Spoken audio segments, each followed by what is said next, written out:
has been an educator and literacy advocate for over 30 years. She is a published author, travels across the country and internationally, visiting schools and speaking at national and regional conferences. It has been very exciting for me to work with Katie during these planning sessions for this webinar and the one that's coming up in a few weeks. So I warmly welcome Katie to this webinar series, and I know that everyone online will have just a terrific learning experience going forward. So thank you, Katie, for joining us.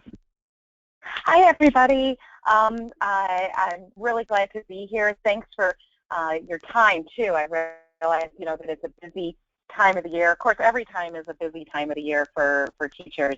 But I do realize, too, that we're almost at the end of first quarter, so folks are pretty busy. And especially with the little guys, there's lots of Halloween excitement, too, going on. So we're going to get down to business, and again, as Laura mentioned, if you have questions and such along the way, we will have time at the end to answer any questions that you might have.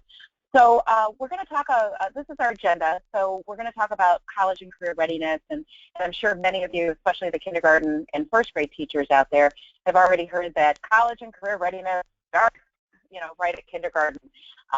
And what does that exactly mean? What does that look like with the younger ones? And we're going to look at literacy centers, and I'm sure many of you are quite familiar with things like Daily 5, guided reading, things like that. And you're going to see some, echoes of that in what we talk about with literacy centers. But, the main thrust of this webinar is really looking at how we can use materials to our advantage and really provide and deliver that balanced literacy model that college and career readiness is about, whether or not your state has adopted Common Core or whether or not your state has individual state standards. Really, everybody is following the same focus of that balanced literacy model because it's rooted and founded in really significant research that we've had in literacy and reading and writing in the last 10 to 20 years. And then differentiated instruction. We're all very well aware that all of our kids do not read at the same level, that they don't perform at the same level, and as they're developing skills, we all work at different paces and different ranges and different levels. So how can I deliver differentiated instruction as a teacher? And I always joke, but I also mean it very, very seriously. Saturday night is for you. It's for you and your lover.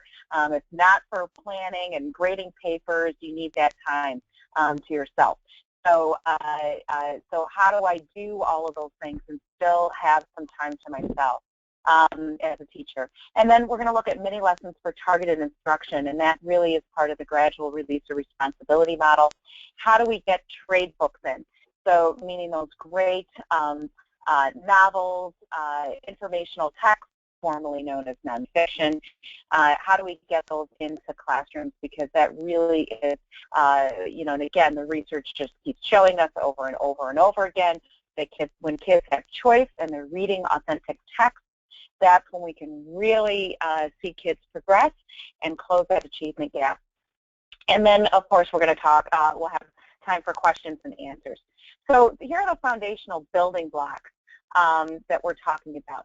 So how do we meet the instructional needs of all of our kids in a democratic classroom? And I'll be honest, I've been at this, for over 30 years now as a teacher, as an educator. I got my start as a teacher in the Chicago public schools and work in schools all over the country, every single socioeconomic group you can imagine. And I've also visited a school most recently in Peru, and have worked in the European Union and such. And this is really what it's about for us, is how do we really, set the stage in our classrooms so kids can just rock it out, that they can really develop their skills and achieve all that they can.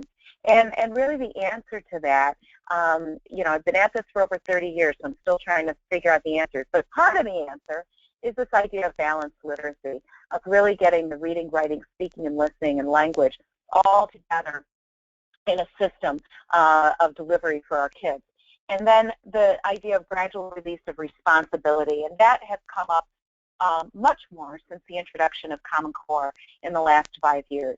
And we want kids to be more independent in their learning. So when they get stuck or they are having difficulty, how do they work through that? You know, it's the struggle. We want them to have some stamina as well in their reading. I was just in a classroom last week, and a fourth grader in a center said, "Wow, Dr. McKnight, that was really hard." And I said, "Well, what made it so hard?" She says, "Well, it was really long, and it was one page." And I just kind of, you know, note to self, okay, we got to work on stamina.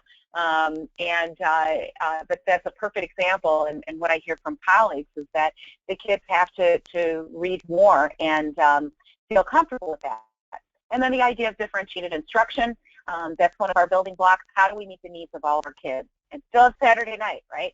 Okay, so balanced literacy, you know, when you look at the center, the outer ring are those literacy skills that we're talking about. So speaking, listening, presenting, I have that on here, and viewing, because National Council of Teachers of English recognizes those as literacy skills.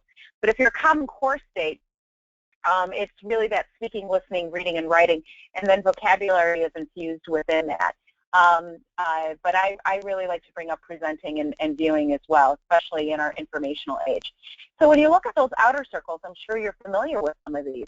You know, so things like write alouds, read alouds, shared writing, shared reading, interactive reading and writing, guided reading, guided writing. Guided writing would be something more like 6+1 traits writing, if you're familiar with that. And then independent writing, independent reading. Some of you may be familiar, too, with Lucy Calkins, The Art of Writing. Those are the kinds of things that we're talking about, like writing workshop, 6+1 traits writing, Fountas and Pinnell, guided reading, Daily 5, you know, any of those would fit in this model. They're different kinds of instructional models, and it's not like one. I wouldn't say that one is better than the other. It's because they're all built on that balanced literacy model. It's more of what is going to best serve your kids. How are you going to best meet the needs of your kids? You know, there's some classrooms I go into where 6+1 traits writing is just really working well for that school. And then there's other classrooms I go into where they are using Lucy Calkins, and that's working very well. It's always about the end goal, and there is no one who knows better than the classroom teacher what's going to be best for their students. And I mean that quite sincerely. So gradual release of responsibility, it's really been made popular quite a bit. I've been revisiting it with Common Core in the last 5 years in college and career readiness. Doug Fisher and Nancy Fry have done a lot of work, too, on gradual release of responsibility. But if you look at it, and as educators, we're all really familiar with John Dewey, right? This gets, you know, this has roots all the way 100 years ago, you know, to the progressive movement and the work of John Dewey. But it really starts with that demonstration, that modeling and observing, and that's where the mini lesson comes in. So it's that I do. You know, if you have kindergarten, first grade, you might have carpet time, or you know, or such, where you're doing a mini lesson at an easel or in the front, and the kids are sitting and watching and listening as you're doing a read aloud or think aloud or something like that. And then shared demonstration, it's that copy and doing.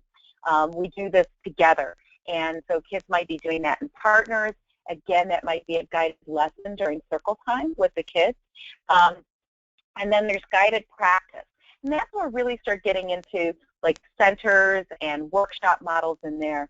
The kids do it, you know, in each activity at the centers. And you're going to see this as we go through the model, sample center that we have, is that each center always has a clearly articulated focus.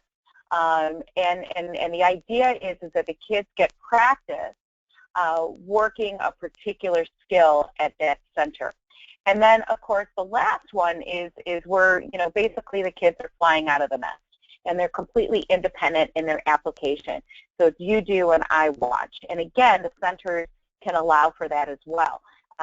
So what we go from the left to the right of this chart in your screen is that left part is really that mini lesson Then we kind of do a paired practice, and then we start getting into the centers with the guided practice and the independent practice.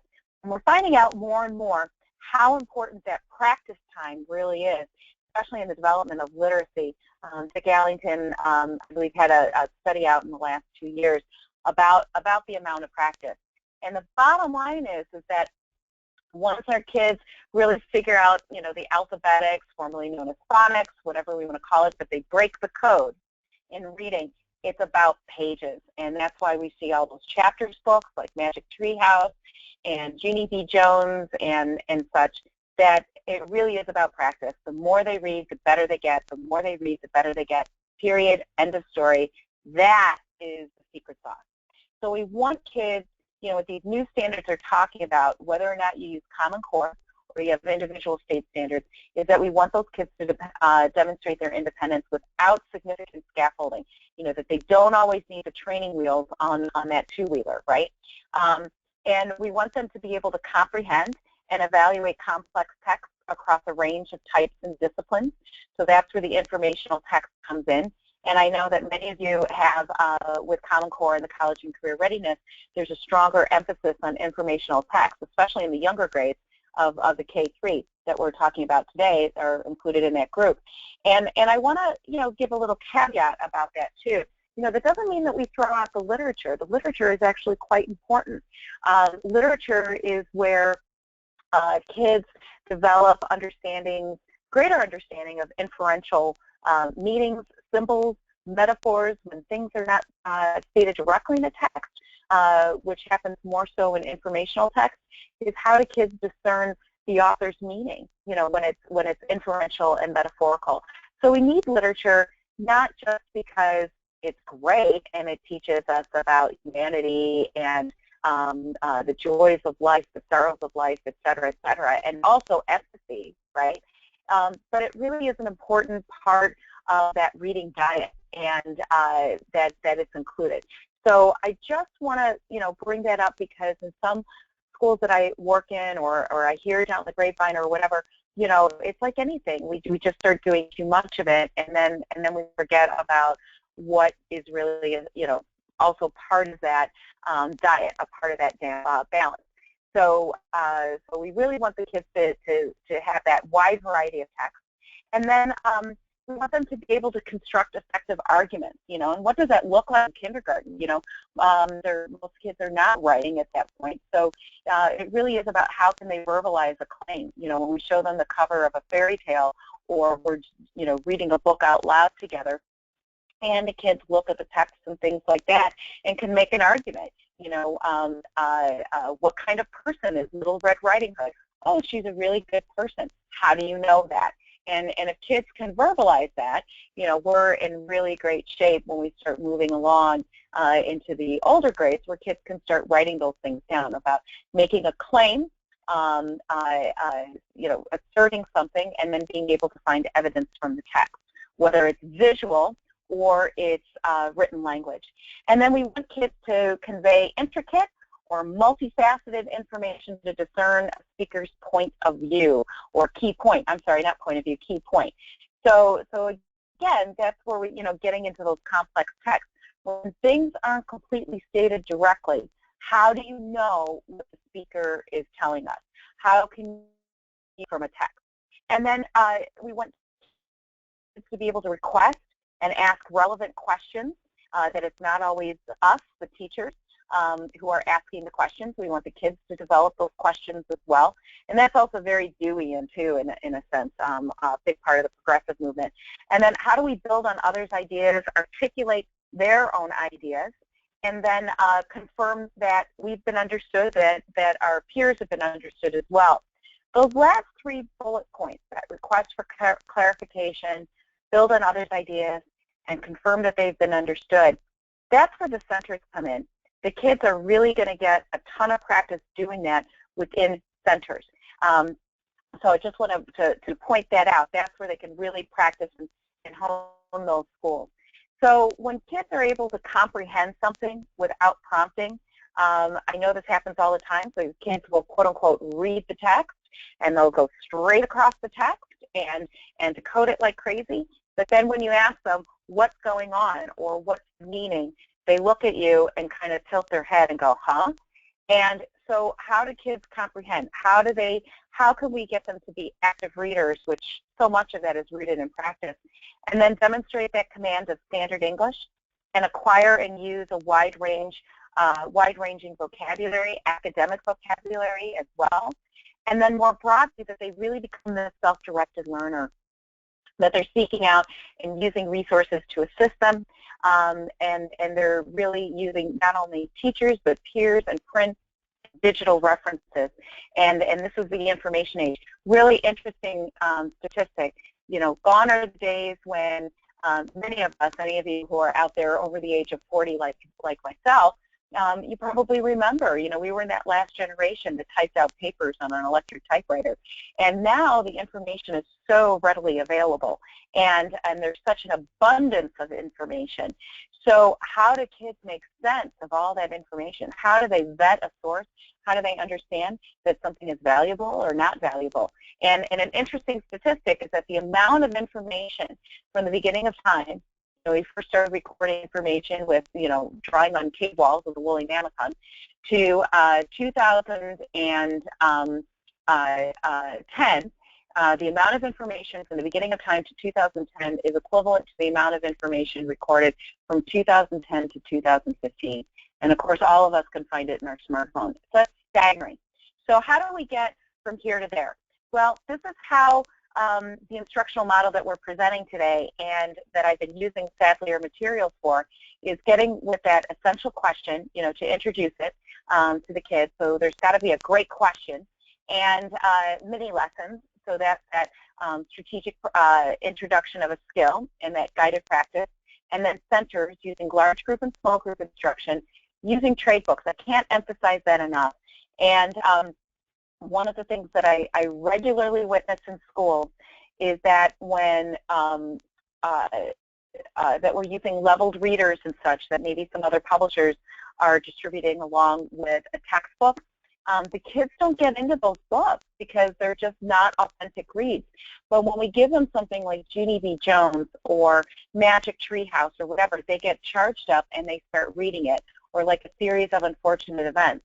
And that's where I really see things getting, kids getting excited about readers. But when there's leveled readers and they're not really, something that a kid would seek out or pick, or they're limited in choices, I just don't see the movement. And the assessments usually reflect that as well. And so we'll also talk about assessment as, in addition, and how we can embed that within the centers model. So the lessons always begin with a great essential question. And this is Sadlier's Common Core Progress. And this is a first grade example. And we start with a great essential question.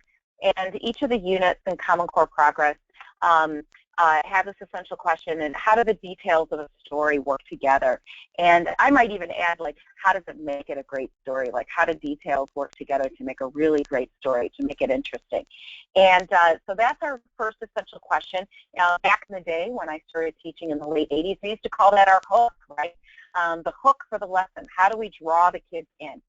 And so there's our essential question. And then this story is from Common Core Progress. It's Funny as Talent.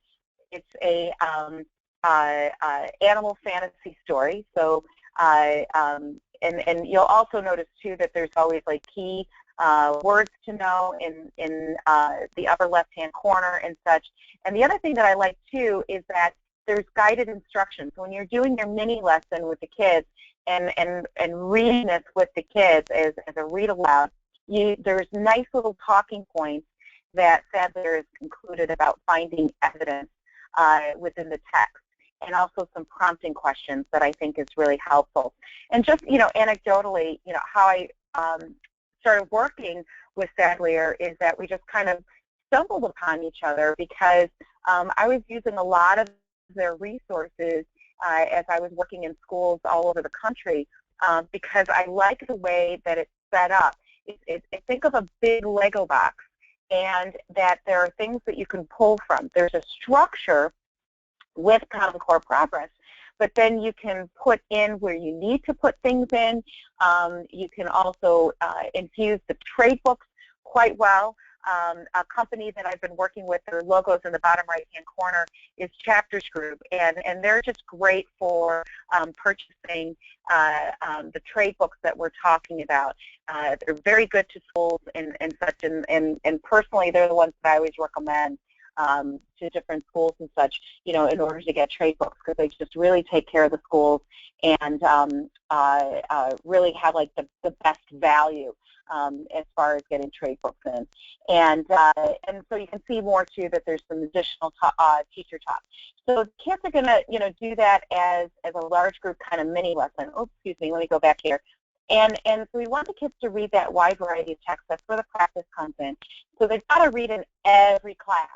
And I realize, that in the younger grades we're self-contained, but this really becomes an issue when we start getting with the older grades, when things start getting departmentalized, maybe as early as 5th grade. But we've got to encourage that reading in all the different content areas, and that the kids have that varied and engaging text. And this is one of the reasons why I'm not a big, straight textbook fan, is that with textbooks, we invest so much money in them. They're not an inexpensive prospect. And it's very difficult to differentiate for your students using a textbook. And how can we accomplish that, reading the variety of engaging text, when we're just using one source, when we just have that textbook? And again, that's where those trade books come in. And you're going to see more about how that fits in the next couple of slides. So what I would suggest is that you use the Common Core Progress as a mentor text to teach the skill, to set the tone, to set the expectation for that particular skill, and also to expose kids to grade level text, because of course we're going to have kids who are above, and we're going to have kids who are below, and then we're going to have kids who are just right on grade level. Again, that's another issue that I personally have with textbooks, that they are written on one grade level, and it's usually on that grade level, and then what happens is that it can be too hard, or it's going to be too easy for the vast majority of our children. And what we know about reading achievement is that choice matters, and we can give choice when we have trade books involved or incorporated, and then we can also teach at the level that's just right. And it's interesting because in kindergarten and 1st grade in particular, we do that all the time. We make sure that we find books that are just right for the kids to keep them moving along. And then we just keep increasingly lose sight of that from 2nd grade on. And there's just this expectation all the time that everybody should be reading here. And that's not to say that, I'm not talking about lowering standards or anything like that, or lowering expectations. What I'm advocating is that we meet kids where they are and build them up, so we don't have the achievement gaps that continue to vex us and challenge us in school. So that second point, we need kids to read that variety of text, and then those strategies. So that mini lesson always introduces a strategy, and then the centers give the opportunity for kids to practice those strategies with different kinds of text. So using strategies that support struggling readers, and I would probably add to, really to support all of our readers. And then classrooms and schools have to provide an abundant amount of engaging and diverse reading materials. And again, this is where textbooks become a problem. It's hard to get those things in when we've invested so much in a textbook. So again, that's one of the reasons why I like, Common Core Progress and Vocabulary Workshop and some of the other resources that Savalier has, is that I have the Lego box that I need. So if I need that lesson on citing evidence, I have it. And then I can bring in all different kinds of trade books, which is very much like a guided reading kind of Fountas and Pinnell thing, right, of kids being able to bring in a wide variety of text and reading different things with different interests and such. And that's also Reader's Workshop, too, based on Linda Reef and Nancy Atwell's work, too. So this is not anything that's new to us. It's really reminding us of what works and how we incorporate it in this new paradigm that we're in. Okay, so what are learning centers? So just to be clear, how I'm using them is that they're locations that, the teacher designs for kids to work in small groups or individually within the classroom. And each center has to have a very clearly articulated learning activity. The kids should be able to work as independently as they can. And I like to give a checklist for the kids. So with the younger ones, obviously we would use like visual or picture enhancement for that. And we want the kids to write out, I would have all the directions for the kids written out that they're visual. So it's either in text or with the real little guys, our pre-readers, that we're providing that visual support for the kids. Has to be clear. I can't tell you how many times it happens to me where we start working on centers and a colleague will say to me, gosh, Kay, it just did not work. And we kind of go through and work together to figure out, like what exactly happened, what do we need to do. And so often it's the directions are not displayed. They're not given at each center. There aren't overall classroom directions as well. And it really just goes back to expectations and being as clear and articulate as possible about that. And then explaining procedures. What are the general procedures for centers working independently, and make sure that you have them posted in your classroom for the kids. And then this picture is from a teacher I know in Ohio. We have a makeup center. And I do that. I like to have a makeup center. It's more of at the end of the rotation. The kids have time to complete any unfinished work, or they want to go back and revise their work. And that's really key. And that's also part of differentiated instruction, too. One of the tenets of differentiated instruction is that not all kids work at the same pace, And no matter how hard I try, I can never get my centers completely timed in the ways that I want to. So I like to have a makeup center. It gives kids a chance to review their work and also to complete anything. And the students that tell me that they're done, I love it when they tell me that they're done, because then I usually give them an extension activity, or I ask them to evaluate their work, and I say, I want you to pull out your best work and the work that you found most challenging, and tell me why. And they could either write it down or they could tell us why for the younger guys.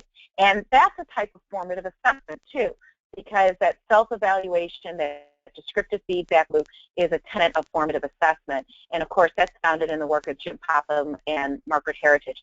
Formative assessment seems to be making a comeback with Common Core because the emphasis is on skills.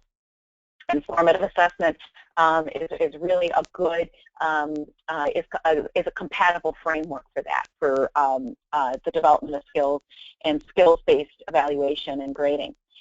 What am I doing? I'm just sitting there and checking out my social media and drinking a latte. Of course not. I'm maybe circulating with my students. Sometimes I might have a teacher-led center, which is similar to guided reading in Daily 5. I might be doing that. And then formal assessment occurs when the students usually finish their unit or novel study or text study, whatever that's going to be. And when possible, I like to give kids a choice at a center when I can. And giving kids choice at a center is, again, a formative assessment element. I'm sorry, not formative assessment, excuse me, differentiated instruction element. And so, for instance, if it's a vocabulary center, I might have more than one vocabulary activity there for the kids to work from and to choose from. So this is some samples for that first rotation. One of the things that I like about centers, and I always remind teachers as we're working on these, is that you don't have to have it exactly like this. If you need to change things around, change them around. And maybe as a subsequent webinar, the work that I'm doing in schools right now with Sadly, or maybe that's something that we can talk about later on, having some of the teachers that I'm working with online with us on a webinar and talking about how they're using these centers. But this is just a sample. This is to kind of get the creative juices flowing.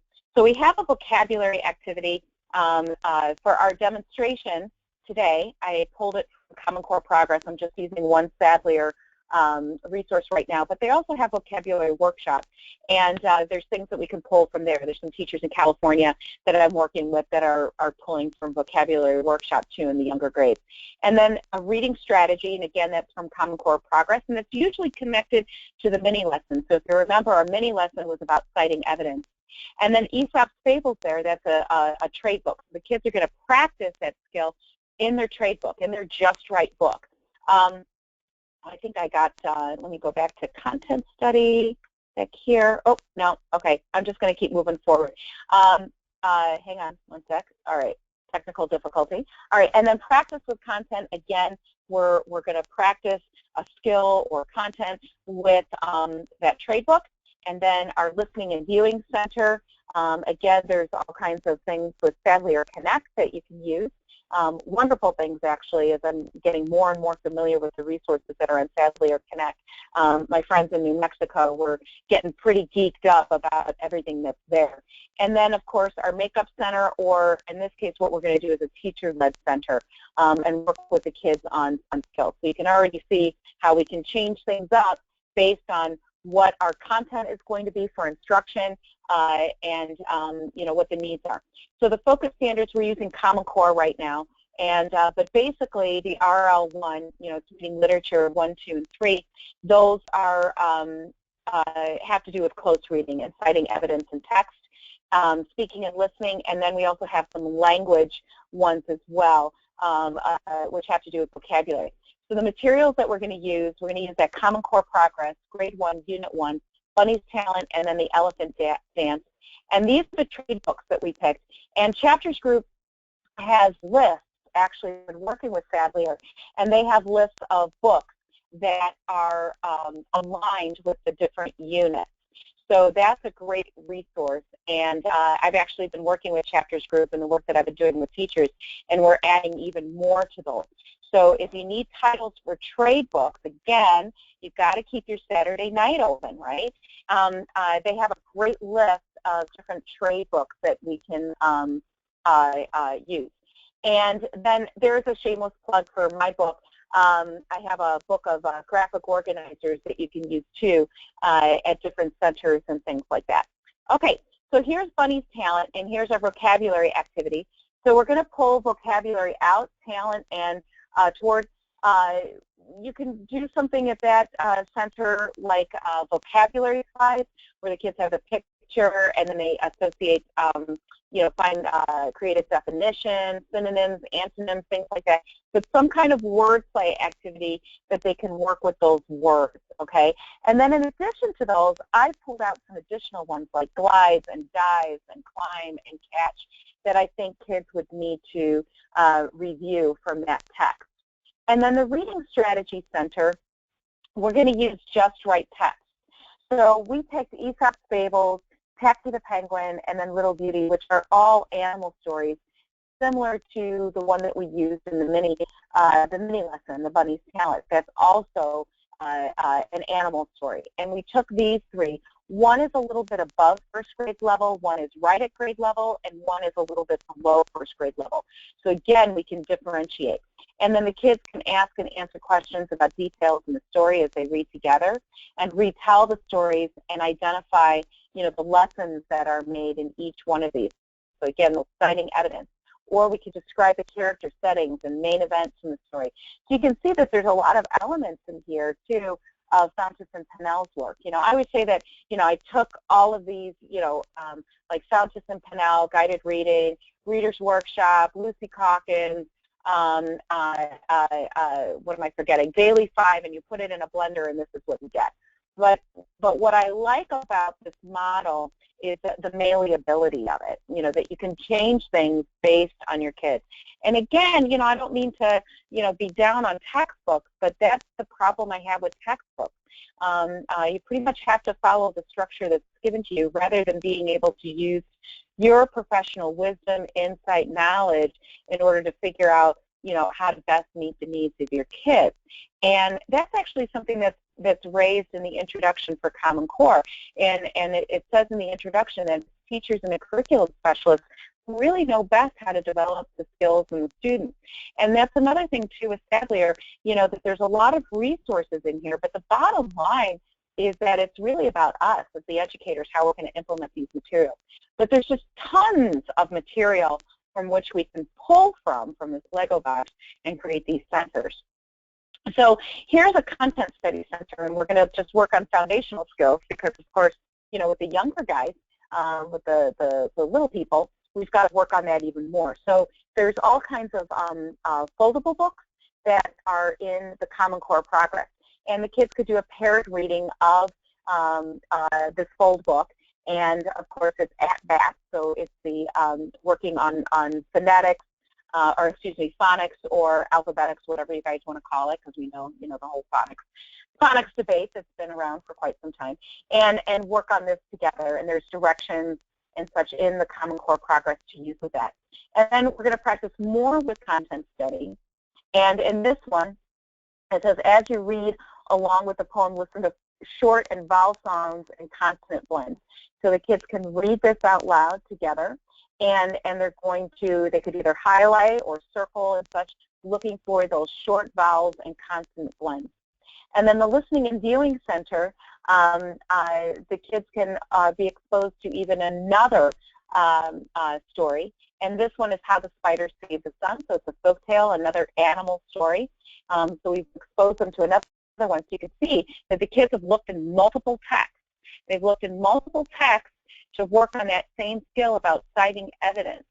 What is the story about, and how do we know what it's about by being able to pull out information from the text?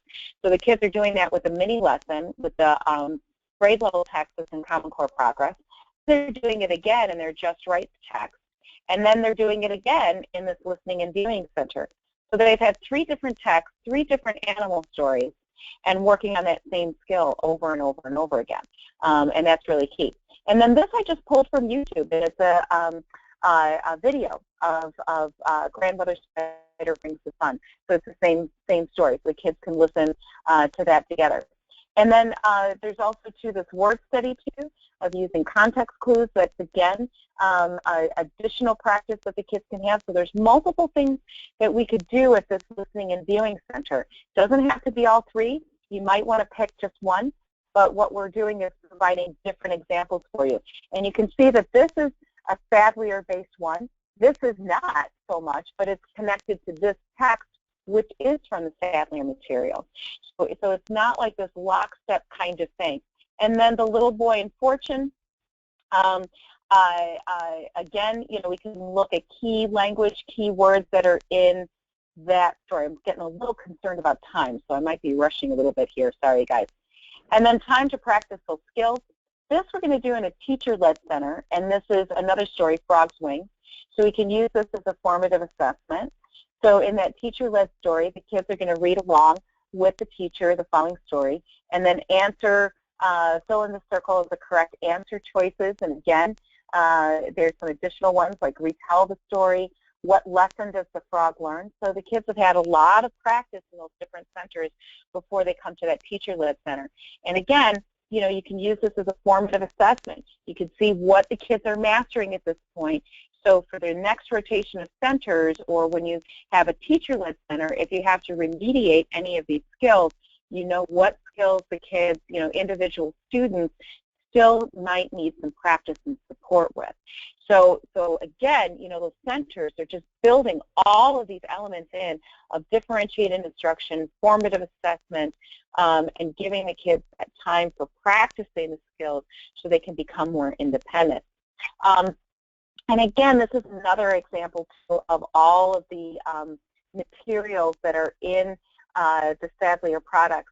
And you can see that there's support for English language learners, which could be a mini lesson that you could have, or if you have a large number of students who are English language learners, you could have a teacher-led center, or if you're fortunate enough to have a co-teacher or an aide or a special education teacher, you could have 2 teacher-led centers, and this could be one of them as well. Let me just go back to, and you can see that there's foundational skills on fluency, extended thinking, digital connections, online research that could be done. All of these could be turned into centers for the students. And there's just a great resource, too, for differentiated instruction. So again, that's what I'm just so excited about with the work that I'm doing in schools with Sadlier right now.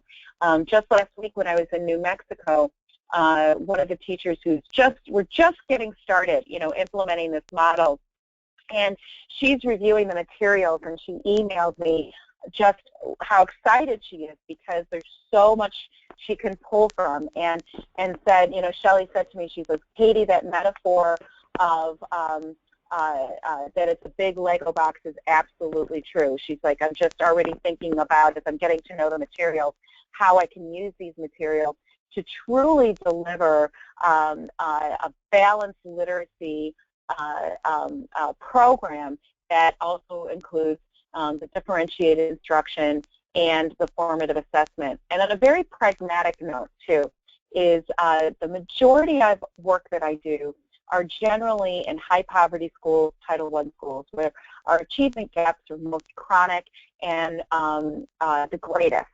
And what I find is that when we implement a model like this, that's where we see great growth. And I'm already seeing growth in one of the districts that I'm working with where we're doing centers, and that's in East St. Louis. And many of you might know East St. Louis, but it's one of our most impoverished communities in the country.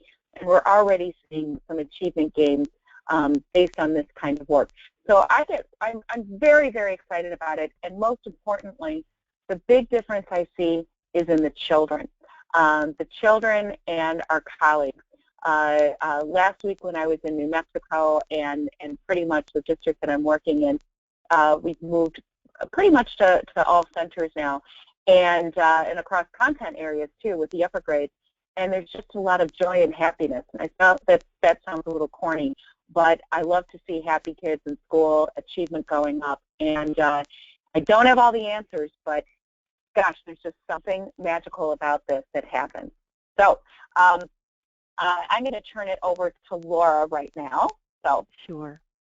Back over to you. Thank you so much, Katie. This has been so delightful to hear all your ideas about bringing all these Legos together and all these building blocks together to really have a foundational center in your classroom, which is built up on a lot of different centers.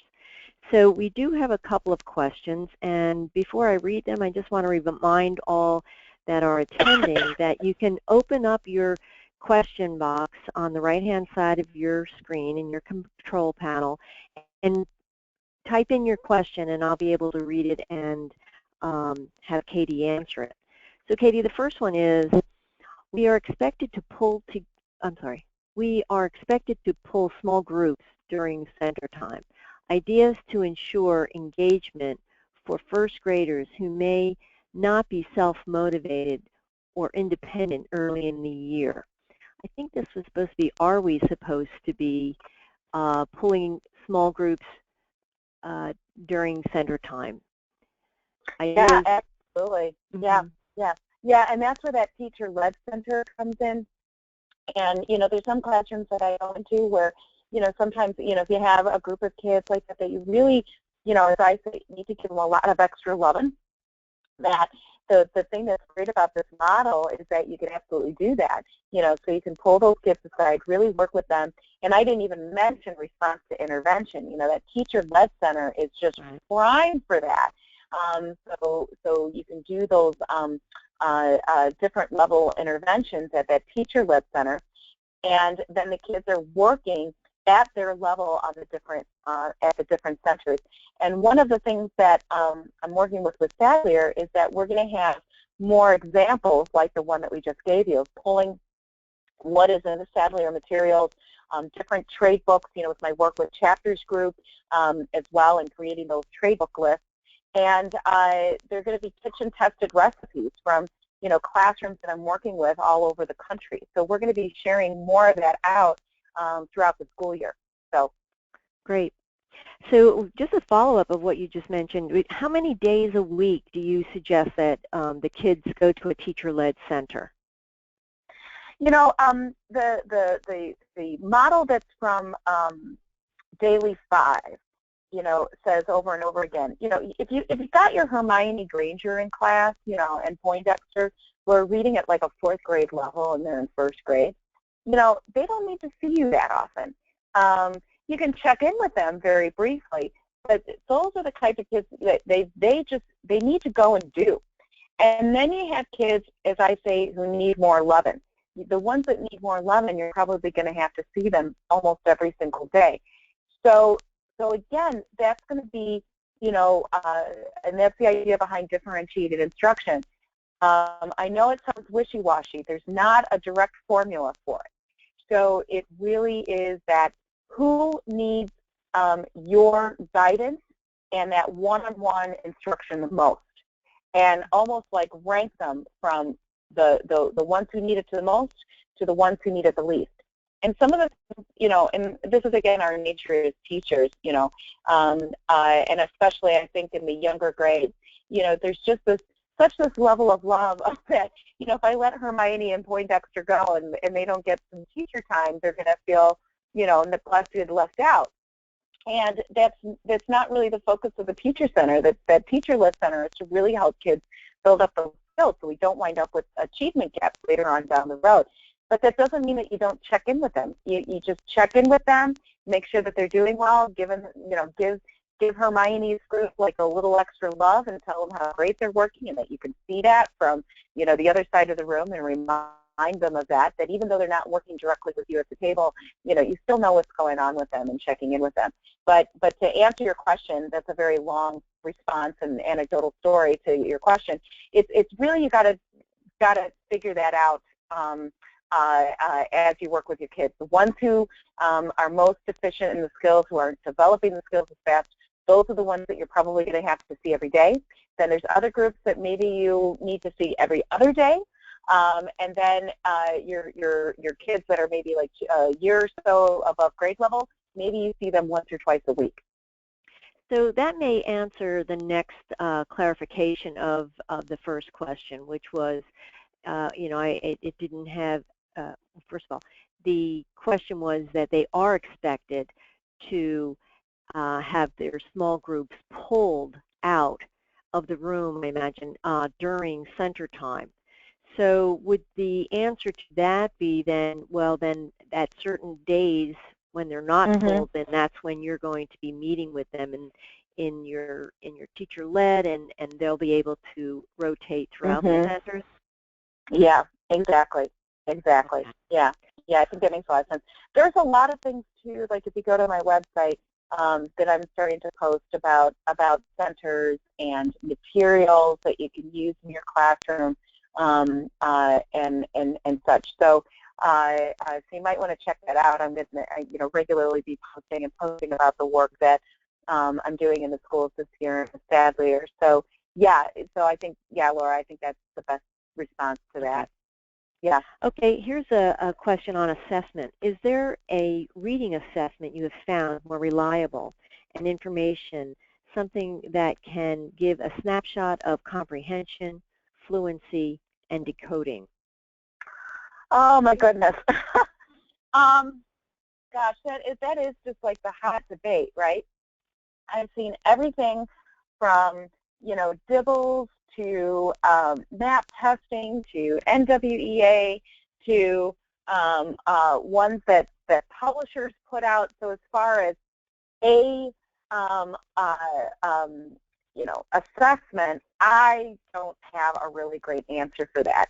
My follow-up question, and maybe if you want to email me, if you go to my website, my email's on there. If you want to email me, maybe give me a little bit more about the context. I could be better equipped to give a recommendation. Dibbles seem to work very well in a lot of schools. The big hang-up in a lot of districts is that they're very time-intensive, and you need the human resources to do that.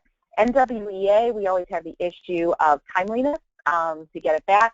And then there's a lot of textbook publishers that have assessments that go along with their series. But I think some of them, it gets overwhelming how much is in there. There was one textbook series, I was working with a colleague in a school district, and she printed out all the different assessments, and it was bigger than a telephone book. I mean, it's like, what teacher has the ability to sort through all of that? So to answer your question, I don't have an easy answer for that one. But if you email me directly and give me some more context, I'd be happy to provide a more individualized response to that. Yeah. You might get a lot of emails because I'm not sure we can get through all these questions, but I'll give it a shot here. Okay. So here's the next one.